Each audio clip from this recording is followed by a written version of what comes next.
مولانا محمد وعلى آله وأصحابه أجمعين أما بعد فيا أيها الهادرون اتقوا الله حق تقاته ولا تموتن إلا وأنتم مسلمون وقال تعالى في كتابه الكريم أعوذ بالله من الشيطان الرجيم بسم الله الرحمن الرحيم قل هو الله أحد الله الصمد لم يلد ولم يولد ولم يكن له كفوا أحد Sadaqallahul Azim.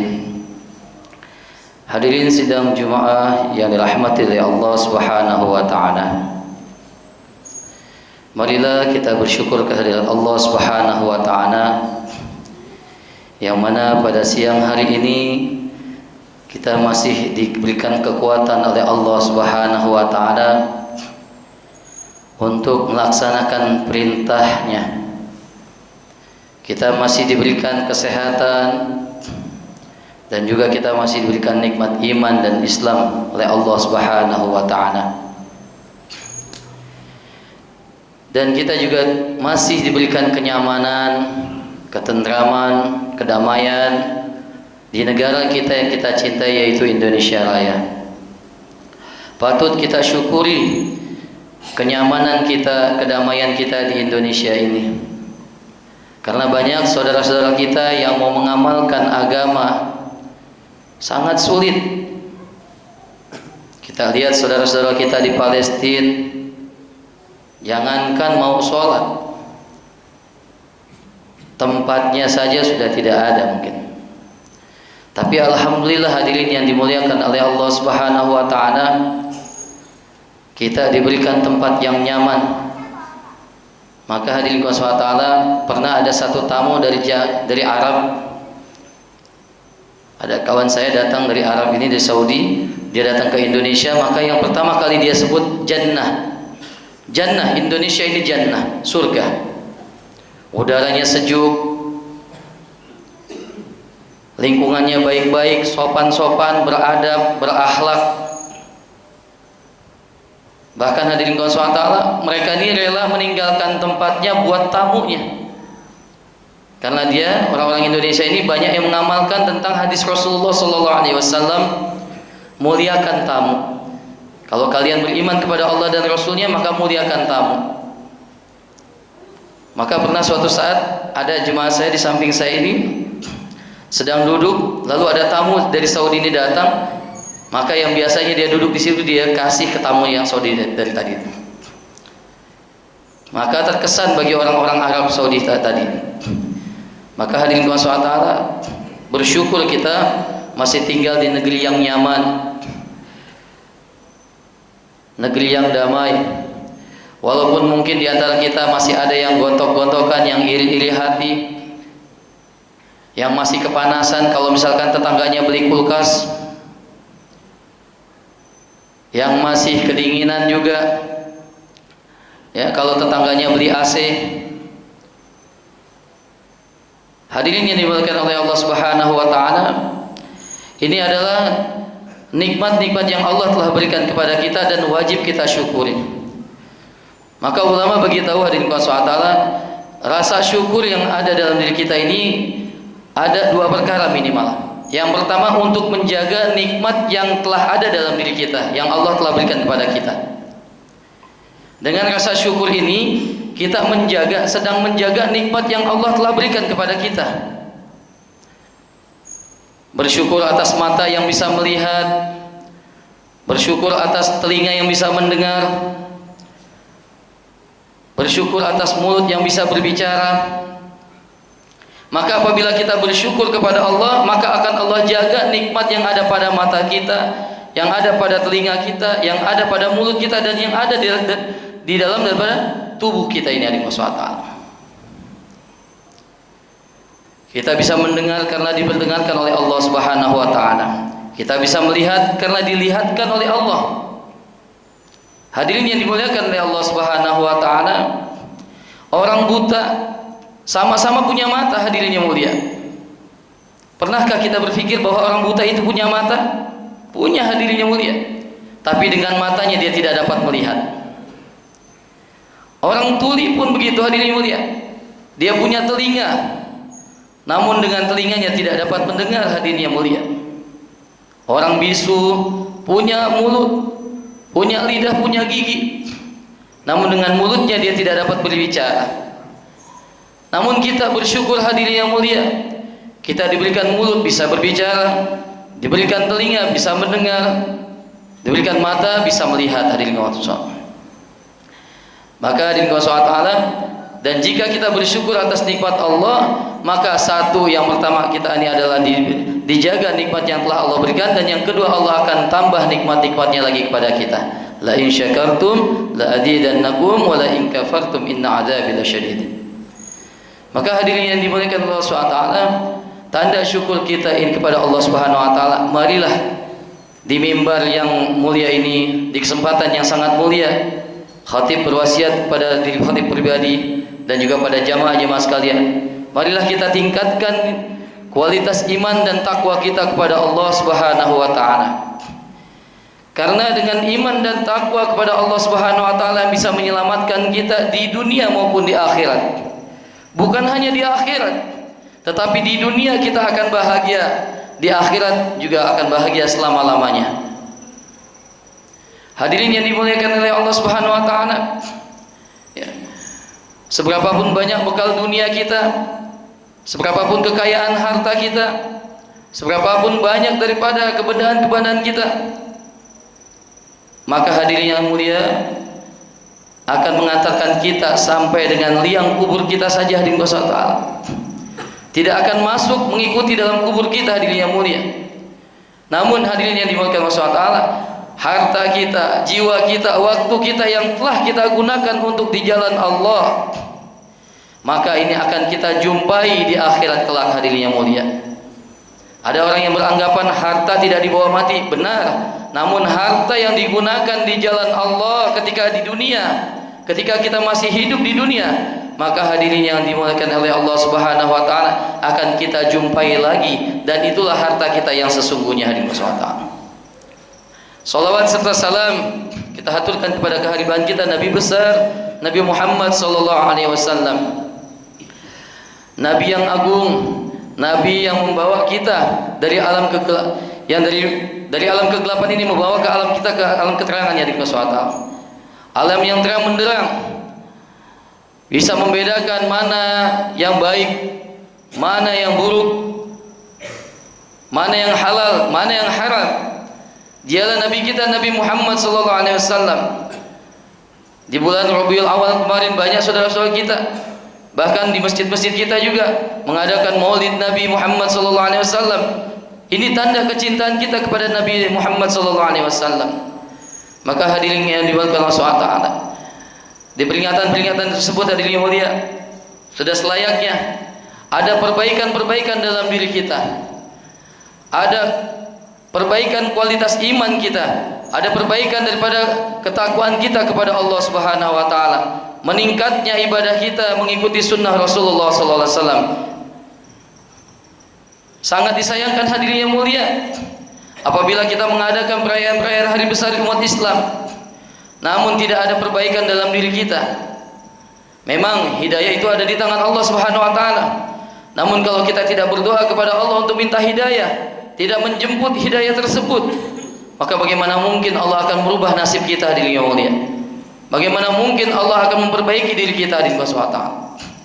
Maka hadirin yang dimuliakan Allah Subhanahu wa taala, di kesempatan Jumat kali ini hadirin Allah SWT, marilah hadirin Allah SWT, kita terus memperbaiki diri kita, perbaiki iman kita, perbaiki ketakwaan kita kepada Allah.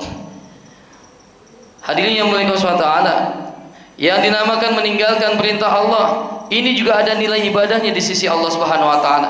Bukan hanya menjalankan perintah Allah saja, tapi meninggalkan larangan-larangan Allah ini juga dinilai ibadah oleh Allah Subhanahu wa taala.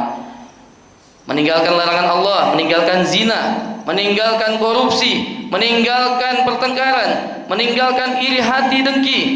Kecuali yang disunahkan oleh Rasulullah SAW, kita boleh iri hati kepada dua orang, yaitu orang yang diberikan kemampuan membaca Al-Quran siang dan malam, dan yang kedua orang diberikan harta oleh Allah lalu dia menginfakkannya siang dan malam. Boleh kita iri hati.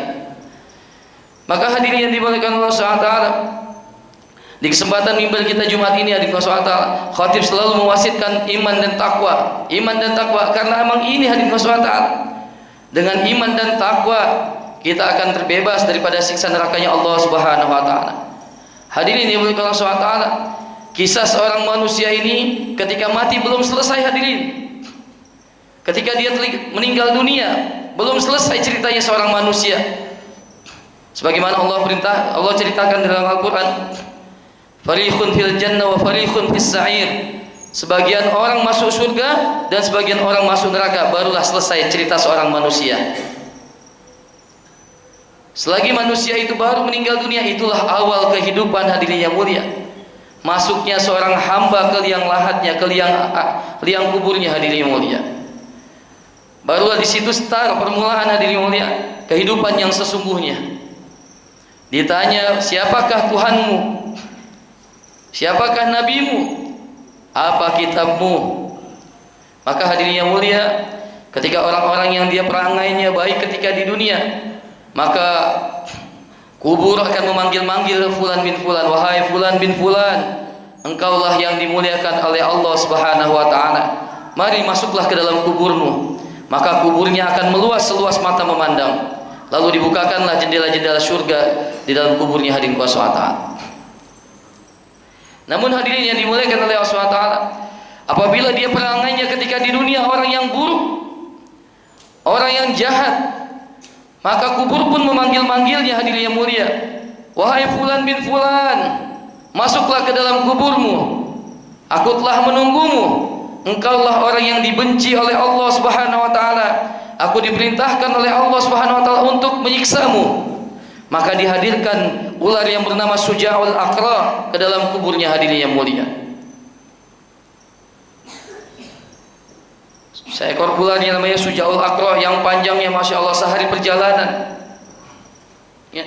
Yang kukunya ini Masya Allah terbuat dari besi, matanya terbuat dari api ya Masya Allah. Dihadirkan di dalam kubur untuk menyiksa orang-orang yang ketika di dunianya ini sombong, tidak mau ibadah kepada Allah Subhanahu wa taala, tidak mau sujud kepada Allah Subhanahu wa taala. Maka hadirin yang berkah Allah taala, kubur diperintahkan oleh Allah Subhanahu wa taala menghimpit daripada penghuni kubur tersebut sehingga tulang rusuknya saling bersilangan seperti orang menggenggam tangannya di Allah Subhanahu wa taala. Naudzubillahi min dzalik. Maka hadirin yang berkah Allah taala, kita tingkatkan iman kita, takwa kita kepada Allah Subhanahu wa taala. Kita jaga salat kita. Karena salat ini harga mati hadirin mulia. Bukan hanya Pancasila yang harga mati. Salat bagi orang beriman ini harga mati, tidak bisa ditawar-tawar lagi hadirin Allah. Kalau kita sudah mengaku asyhadu an la ilaha illallah wa asyhadu anna Muhammadar Rasulullah, salat ini harga mati, tidak bisa ditawar-tawar lagi. Ketika adzan berkumandang, hayya 'alas shalah, apalagi kita punya muazin yang baik, yang bagus suaranya di masjid ini, maka hadirin Allah sudah selayaknya, hadirin Allah, sudah sewajibnya kita ini menghadirkan diri kita ke masjid hadirin Allah. Menghadirkan diri kita ke masjid sebagaimana yang dicontohkan oleh Rasulullah SAW. Setidaknya hadirin Allah, kalau ketika kita menjadi orang beriman, ada 3 ciri solatnya daripada Rasulullah SAW. Yang pertama, solatnya adalah berjamaah. Yang kedua, solatnya adalah di masjid di tempat azan dikumandangkan. Dan yang ketiga hadirin Allah, ya, dia berebutan di saf yang terdepan hadirin Allah. Berjamaah di tempat di azan kumandangkan, ya, yaitu di masjidnya Allah Subhanahu wa taala. Maka ini hadirin Allah, penting bagi kita hadirin Allah. Sekarang kita bergotong royong membangun masjid, di sana sini kita membangun masjid. Jangan sampai ketika masjid jadi kita bergotong royong meninggalkan masjid hadirin yang mulia. Jangan sampai ketika kita sudah menjadi sekujur bangkai baru mayat kita ini masuk ke dalam masjid hadirin yang mulia. Mumpung kita diberikan kenyamanan, ibadah yang nyaman di Indonesia, ibadah yang tenang di Indonesia, gunakan waktu sebaik mungkin. Gunakan daripada tempat sebaik mungkin ini untuk ibadah kepada Allah Subhanahu wa taala. Jangan sampai nanti nikmat ini Allah cabut dalam diri kita sehingga kita sulit untuk beribadah. Jangan sampai kita menunggu sakit kita baru kita mau ibadah. Jangan sampai kita sudah stroke baru kita niat, kalau saya sembuh dari stroke saya baru saya mau melangkahkan kaki saya ke masjid. Jangan hadirin yang mulia, mumpung kita sehat, mumpung Allah berikan kesehatan kepada kita, langkahkan kaki kita ke masjidnya Allah Subhanahu wa taala. Langkah pertama dinaikkan derajatnya oleh Allah Subhanahu wa taala. Langkah selanjutnya diampuni dosa-dosa kita oleh Allah Subhanahu wa taala.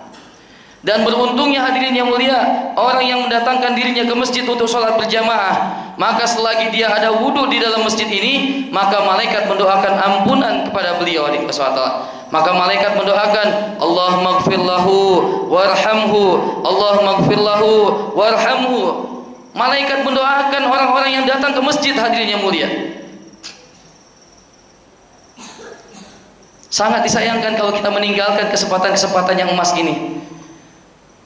Sekarang kita ini begitu tahunya, kita begitu pahamnya keuntungan-keuntungan dunia. Kalau kita berjualan nanti akan dapat untung sekian. Kalau kita bisnis ini nanti kita akan dapat untung sekian-sekian. Walaupun itu belum pasti kata Allah Subhanahu wa taala. Tapi sedikit sekali kita yang mengetahui keuntungan-keuntungan suatu amal. Sedikit sekali kita untuk menggairahkan diri kita untuk datang untuk mengamalkan agamanya Allah Subhanahu wa taala. Karena apa? Karena lemahnya iman kita hadirin Allah Subhanahu wa taala. Kalau setiap ada suatu perintah-perintah Allah kita hadirkan keuntungan-keuntungannya, apa keuntungan datang ke masjid, apa keuntungan daripada i'tikaf di masjid, apa keuntungan membaca Al-Quran, maka kita akan bergairah sebagaimana orang bergairah ketika kerja-kerja dunia. Kalau saya ke kantor, maka saya akhir bulan akan mendapatkan gaji. Kalau saya ngojek, maka saya akan dapat tumpangan, saya akan mendapatkan pendapatan setiap hari. Begitu juga ketika kita mau mengamalkan suatu perintah Allah, maka hadirkanlah daripada keuntungan-keuntungan suatu amal itu agar kita bergairah. Satu, subhanallah, keuntungannya apa? Ketika kita mengucapkan la ilaha illallah, keuntungannya apa? Maka kita akan bergairah untuk mengamalkan perintah-perintah Allah. Maka bagaimana supaya kita tahu keuntungan-keuntungan suatu amal? Maka hadirin Allah SWT, pentingnya kita membuat majlis-majlis taklim di rumah kita, di masjid-masjid kita. Jangan sampai hadirin Allah SWT, rumah-rumah orang Islam tidak hidup amal-amal agama. Jangan sampai di rumah orang-orang Islam yang hidup amalan bioskop, yang hidup amalan restoran, yang hidup amalan hotel. Hadirin yang mulia, hari ini makan apa, siang nanti makan apa, nanti malam makan apa. Mau tidur pakai AC yang enak, yang dingin, tidurnya juga pakai kasur yang empuk. Terlalu memikirkan bagaimana hidup yang enak, tapi kita sangat sedikit kita memikirkan bagaimana nanti mati kita yang enak, bagaimana nanti dikubur kita yang enak. Dunia sementara hadirin yang mulia, seenak apapun di dunia pasti akan kita tinggalkan. Sesuatu yang enak akan jadi gak enak hadirin di dunia ini saja seperti itu. Kita makan mangga satu buah masih enak hadirin yang mulia, dua masih enak. Tapi kalau kita makan mangga 3, 4, 5, 1 kilo sendiri, mual juga hadirin yang mulia, jadi gak enak. Tapi hadirin yang mulia, ketika kita mengamalkan agama, sholat 2 rakaat terasa nikmat, 2 rakaat lagi terasa nikmat, baca setengah juz jadi nikmat, baca 1 juz jadi nikmat, 1,5 juz, 2 juz, 3 juz jadi nikmat. Lama-lama terbiasa menjadi pengembaca Al-Quran dan menjadi hafal Al-Quran hadirin Allah SWT.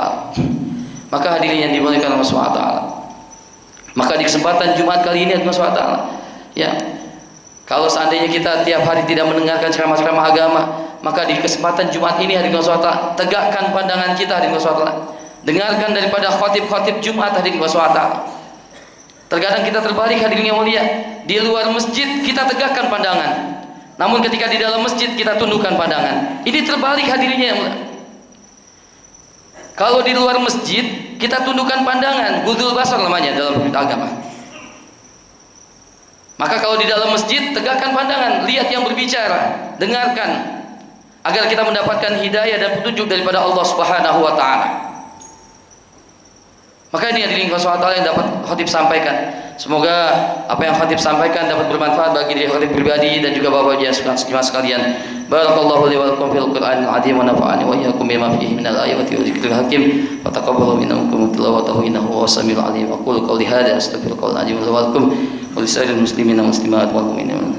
Astaghfirullah innahu wal ghafurur rahim. اللهم صل على سيدنا محمد وعلى آل سيدنا محمد.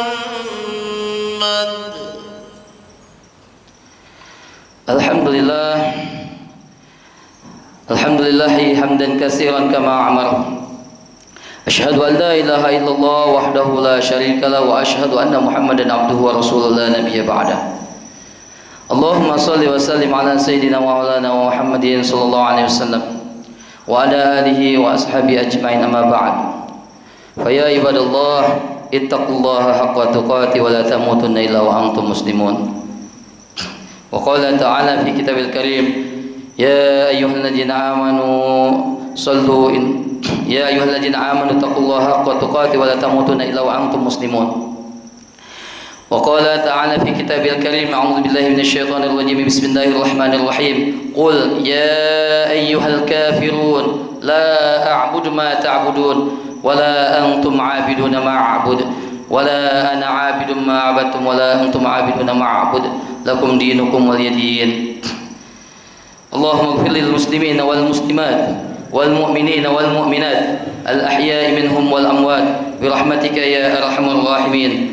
Allahumma inna nas'aluka afwa wal afiyah wal mu'afata ad-da'ima fid din wad dunya wal akhirah wal fawza bil jannah. Allahumma inna nas'aluka ridhaka wal jannah wa na'udzu bika min sakhatika wan nar. Ibadallah, innallaha ya'murukum bil 'adli wal ihsan wa ita'i dzil qurban wa yanha 'anil fahsya'i wal munkari wal baghi ya'idukum la'allakum tadhakkarun. Wa la dzikrullahi akbar. Aqimis shalah. Allahu akbar. Allah